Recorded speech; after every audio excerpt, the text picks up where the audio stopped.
G'day and welcome to a big edition of the Ballarat Football Netball League Netball Show. Thanks to our friends at McDonald's. My name's Genji. I'm joined by Tara Murray from the Star Weekly. Thanks for jumping on board. Thanks for having me. I don't think I've been on here since about round 1 or 2. So. Been a long time between drinks, but we're getting our big guns at the right time of year as we get ready to talk up finals not too far away. And we've got some great action to still cover as we look back at round 17. East Point taking out the honours against Redan. It is. Obviously, East Point's still looking for that second spot and that double chance. So every win for them is vital. Redan won't play finals. We've already seen that. The top 6 is decided as well, but we'll talk a little bit more about that later on. But it was a 17-5 first quarter from East Point that sort of set up the win, and then they were able to keep going on. You had Kate Burt shoot 29 goals for East Point, Ashley Smith 17 for Redan, but in the end it was quite a convincing win from East Point, which has been one of the top sides all year. Obviously Sunbury Lions have been the standout, but East Point has shown they can take it up to Sunbury Lions and those other sides in the top 6, and they'll be looking to go deep into finals. I know Redan's a quality side, but for East Point their form has sort of fluctuated a little bit over the last month, so to be able to get a confidence win like this and by a solid margin too after you highlighted that great start, I think it's great for them going forward and approaching the finals. It is, and Redan's probably not the side we've seen in recent years. I think they were top 2 possibly last year, and they have slipped out of the top 6, so it's been a disappointing year for them. They have lost a few players, but I'm expecting them to bounce back. They've been a strong team for a number of years in this competition, and they do have some depth coming through, so you'd expect them to bounce back in the next couple of years, but obviously a good win for East Point. Lake Windaree and Melton South battled out a 40-all draw. It is. It was quite interesting. The Panthers were 5 goals down at 3-quarter time and were able to bridge that gap in the last quarter. So you've got Lake Windaree, I think, will play finals. It does end their top 2 chances with the draw. And for Melton South, they were still looking to play finals. They're sort of ruined what might have been. Missed opportunities throughout the year. It's not just missed opportunities. For them, their big thing is they signed T. Salanama as their goal shooter. That a star gun who's part of FNL, she's part of ANL, and with her ANL commitments she wasn't allowed to play for Melton South. So you and I both saw what she did in the FNL last season with Lancefield, and she's an absolute gun. So you lose her from that side, that completely changes the Melton South side, which is a pretty young team. They've got her back, and Melton South have fired the second half of the season. They were still in a chance to play finals if they had have won, and Bacchus Marsh had have lost on the weekend. Unfortunately, they got a draw, but it's some good development for the Panthers. We haven't seen them this high in a number of years, and they've got a number of great talent coming through, not just in that A-grade side, but through their 19s and through their other grades. So obviously it's a little bit of missed opportunity for the Panthers. I'd be thinking if they had T for 1 or 2 more games, what that might have done. But obviously for the Lakers, will play finals, and they'll be looking to get wins to make sure sort out their final position in the final round. Spot on. The key thing there for the Panthers, they need to keep this lineup and maybe add to it over the pre-season as they look to go forward. Sunbury Lions had a pretty solid win over the Bloods. Look, a lot of people would probably go, you've got your top and your bottom. It was 23 goals. Maybe you'd look at it being a little bit bigger than that. But in the end, looking at the photos I've seen, it was a pretty wet day. And in the end, Sunbury was never in trouble. They were able to quite convincingly win. They're starting to get their best lineup back. That's been the one thing for the Lions. They've struggled to get their best team on the court week in, week out, obviously with VNL commitments, work commitments. And I think they've had 6 of their probably best starting 7 on the court on the weekend. That one position they're still a little struggling is that goal shooter position, with Tani Adams out injured with a knee injury. You had Killer Alvo, I think it's pronounced, stepped up as the second shooter. Obviously Renee Hales has played a number of games. You've got Amanda Cusack as well. So if Tani's not back for finals, they could have a big decision to make who plays that second shooter in A grade with their B grade side also on top of the ladder. So that's probably the thing there. But in the end, Melton just shot 1 goal in the final quarter. So Sunbury was on top, and they're able to come home really, really strong. And Melton just shot at 48% accuracy for the game. Even in wet conditions, that's not good enough. Yeah, you're spot on there. Sebastopol and Bacchus Marsh fought out an absolute thriller, just 1 goal separating the sides when the final sirens ended. It is, and Bacchus Marsh are playing finals. That's it.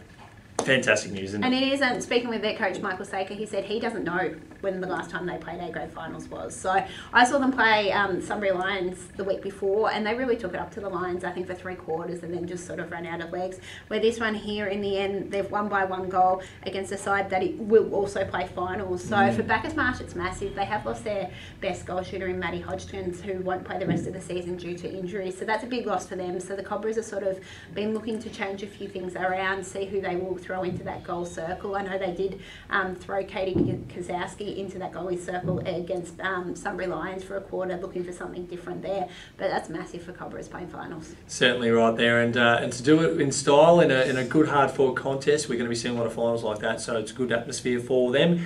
The final game, which was on a Sunday, North Ballarat City flexed its muscles with a solid win over Darley. It is probably what you expected. You've got North Ballarat, which will play finals, and who we've seen were a grand finalist last year, one of the strongest teams in the comp for a number of years, against Darley, they've shown good signs in the second half of the season, but there's probably still that gap between the top sides and the bottom sides. They've got a lot of good young talent in that Darley side. I like what they've got in there, who they've got in their shooting circle. Megan Taylor is a young gun there, and you've also got Melanie Freeman, who are both two really young, good shooters.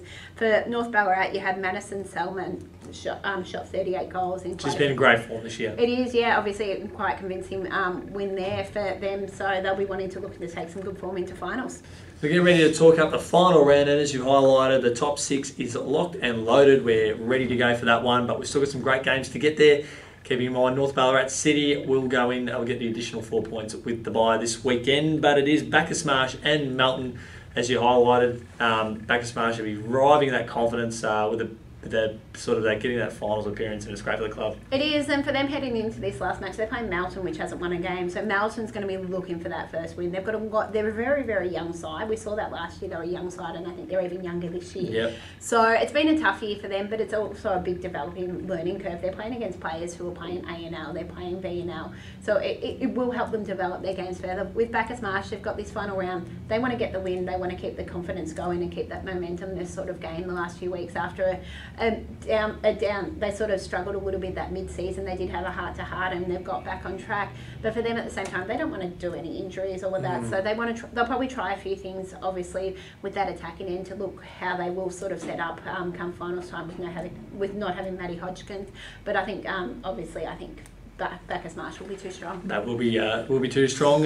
Charlie take on East Point. The Kangaroos looking to head into their finals campaign with a lot of confidence. Look, and they're looking for a top 2 spot. So for a win for the Kangaroos is important here. You're playing against Darley, who won't play finals and has been one of the bottom couple of sides in the competition, but they can't take Darley lightly. I saw them play a few weeks ago against the Sunbury Lions. Sunbury Lions weren't at full strength, but Darley really took it up to them, and they've got a lot of young talent surrounded by some experienced players who have taken on some really big leadership roles in that side. I think East Point will be too strong because there's just too much on the line. Absolutely, they'll need to go in with a lot of confidence, especially given that we've got so much excitement happening over the finals. Every win is going to be crucial.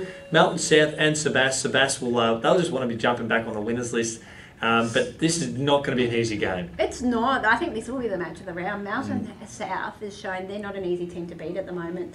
They've really taken it up to everyone. They had a draw on the weekend, obviously, against Lake Windermere, and they want to finish the season on the high. They've probably started not the way they wanted to, but with this new group, it's taken them half a season to get going, and now they have. They've really shown they could be a side that could have quite easily been playing finals if they had their full strength side. I think Sebastopol will win. They're still fighting for that for what finals position they will finish in. I think they can slip to 6. So with that, they've got a lot on the line. I think Sebast will win, but it'll be pretty close. I think Melton South, their form over the last month has been exceptional. Probably even go back a little bit further than that. I think they'll put some doubts in Sebast's mind, and they'll come away with a good win just to rattle things up a little bit. Redan and Ballarat. Both sides have had disappointing years in patches because they've both been very competitive. But unfortunately for Ballarat, they just missed finals this year, and it's a shame because they've got a lot of good cattle on the park. Yeah, it's the same as what we spoke with the football match between these two teams. Two teams that don't have much to play for in this final round. So obviously both have missed finals. Both have had moments. You look, yep, they're a great side. Redan obviously hasn't had the year we normally expect from Redan, but they did lose a number of players, which did have an impact on the club. I think it'll be quite an interesting one going in. I think Ballarat will get up. Yep. But yeah, it'll be quite an interesting one just for these two sides, for one of them to try and finish on a high. I'm with you. I think Ballarat will win that one in the final game. Sunbury Lions and Lake Windermere. Lake is coming in off a draw, while the other Lions just starting to get their groove on. So they've been doing that since round 1, but the finals are not too far away. Do you think that they might just take it, just sort of dial it back a little bit? I think they'll want to go into finals on a winning note. I'm not sure whether they will be impacted by FNL finals as well. So you may have some other teams that have impacts there in that final round, but I'm not sure whether they will. I think they'd love to have Tani Adams back if she's back from injury, just to get another game in her with this team. A lot of this team has played together the last 2 years. They've lost one game since the start of in 2 years. So that's, you look at this side, no matter what's been thrown at them, they've been able to handle it, whether they've missing players, they've had a number of B-grade players play up. So for them, they want to keep the momentum going, and the Lakers will want to get back on the winners list. Their top 2 chances are gone, but you want to enter finals on a winning note, and if they could claim the scalp of the Sunbury Lions heading into finals, that would give them plenty of confidence. Can the Lions finish the season undefeated? I think so. Yeah, I'm with you on that one as well. I think they'll have just too much in the tank to go in with that win, especially with the top 6. But other than Sunbury Lions as minor premiers, the other 5 spots is still up for grabs in terms of how this jigsaw puzzle goes together. Tara, thanks so much for joining us this time around, and no doubt we'll hopefully get you on board over the finals. Thanks for having me.